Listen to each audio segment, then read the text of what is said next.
Dear grown-ups, have you ever been around a child who's constantly jumping, constantly running, jumping on the furniture, playing the floor is lava, and you just don't know what to do? You want to keep them safe, you want to control the chaos, and you kind of want to keep your furniture nice. What do you do?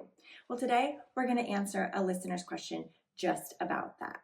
Today's question comes from a listener that says, Dear Jessica, my kids are constantly jumping on the couch, climbing on the coffee table, and treating my furniture like it's a jungle gym. I've told them a million times to stop, but nothing works. Help.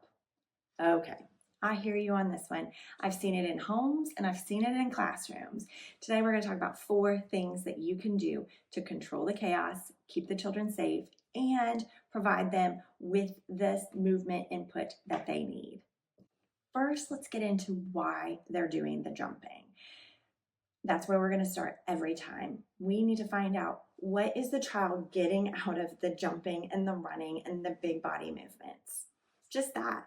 It's a big body movement. They're using their gross motor system. Gross means big. So it's their big body movements. We need those big body movements in order to refine our small motor movements, things like writing, cutting, all of those things.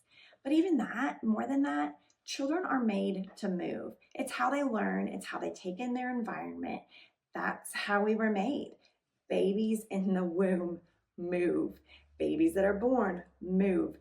That's how you learn, and that's how our brain gets impulses and builds those synapses between neurons, is that we are interacting with our environment. So children need to move. The reason that they're treating your living room like a jungle gym is probably because they need a jungle gym. So honestly, we could stop this video right now and I could just tell you, go outside and go to the jungle gym, because that's probably what they need. But if you don't have access to a jungle gym and you can't do that every second of your day, then I'm going to get into these 4 steps. Some children need more movement than other children. Some children need that in order to regulate their sensory system. We all know about the 5 senses.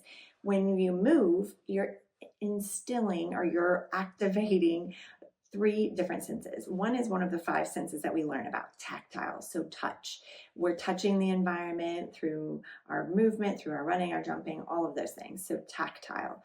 The next one is vestibular. So that is how our body knows where we are in space. It's our sense of balance. That's why children love to swing. That's why they love merry-go-rounds. Me, not so much, because as we get older, our sense of balance kind of declines.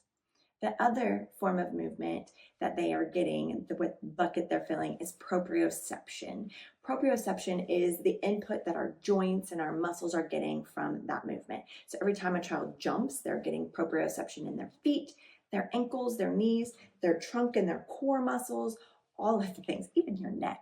But you're getting proprioception, deep movement, deep input. So children need that, and some will crave that. So we need to make sure they're getting that. So one of the first steps you need to do is to provide a yes space for movement. If the couch is a no-go, where can they go to jump? Maybe you have an indoor trampoline, a small one, totally fine. If you don't want them building with your couch cushions, what could they build and use their big body movements to use to move? Maybe you have a nugget in your house. Maybe you have a crash pad. Those are all excellent ideas. So give them a yes place for movement. And then you're going to set clear and consistent routines and rules. Couches are not for jumping, but we can jump on the trampoline. Coffee tables are not for climbing on, but you can climb on this pickler triangle. We cannot swing from the door frames, but we can go outside on the swing set and swing. Instead of telling them no, stop jumping, stop running, provide them with a redirection or a new way to get that movement. They need the movement. We just need to give them a safer alternative for the movement.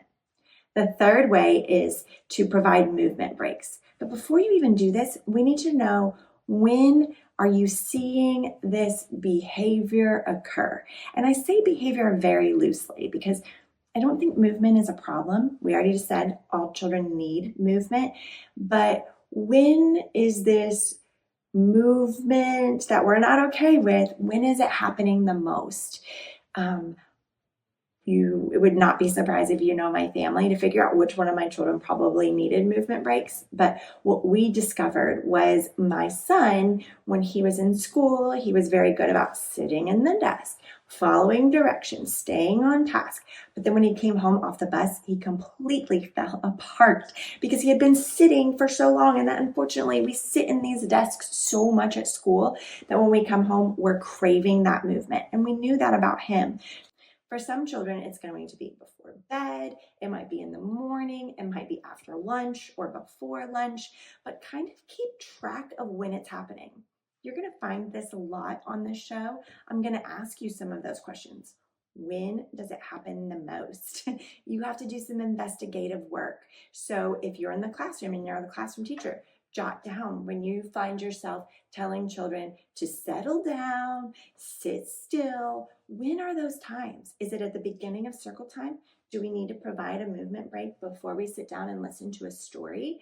When you're at home, if you are constantly telling your children to stop jumping on the couch and you look at your watch and you see it's always around 4 o'clock, make a note in your phone. Pull up the notes app, jot it down, and see if there becomes a pattern. If there is a pattern, that's when we need to provide those movement breaks for them. We can proactively say, hey, you know what? Let's go take a walk around the neighborhood. Let's go outside and play on the swing set. Let's have a dance party. Figuring out when to provide those movement breaks is very helpful. The fourth step is to make it a game. So with our son, we would have him run after school. Running doesn't sound fun, unless you're my husband who does ultra marathons, but running for him wasn't fun in and of itself, but it provided a lot of great movement, a lot of great proprioception for him. So we started to time him. Can you beat your time? Can you run around the house in this many seconds? Can you do it 2 times? Make it a game. Can you jump high and touch this wall? Can you, I don't know. I drew a blank, but you get it. Make it a game. Have a dance party. Turn on your favorite song and dance. Here's the thing about making it a game. It's even more powerful if you as the teacher or you as the parent get involved and play the game. Dance with them during the dance party. Run with them or be out there timing them. Make it a game and make it fun. So if you are at your wit's end because you have a climber, a mover, a shaker, and you're not sure what to do, follow these 4 steps and see if it helps. I would love for you to come back and let me know if it does help. Remember, this is going to take some time. It's going to take some time as the grown-up, to figure out how to stop saying stop and no and learn how to redirect instead. Couches are for sitting, but the trampoline is for jumping. The table is for eating and drawing, but the nugget is for building. Figuring those kinds of ways to change your language.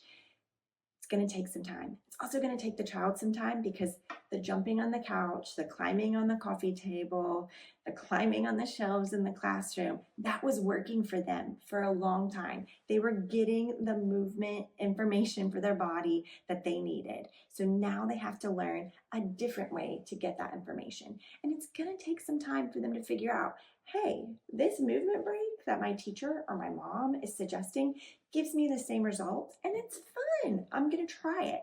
So give it some time. It's not going to work the first day. Don't give up. Give it some time. It's going to make you happier. It's going to keep the child safe and still provide what they need for their development. Thanks for tuning in to this episode of Dear Grownups. If you try these 4 steps, let me know how it worked for you or what didn't work, and I'll try to walk you through it. Until next time, until our next listener question, I hope you enjoy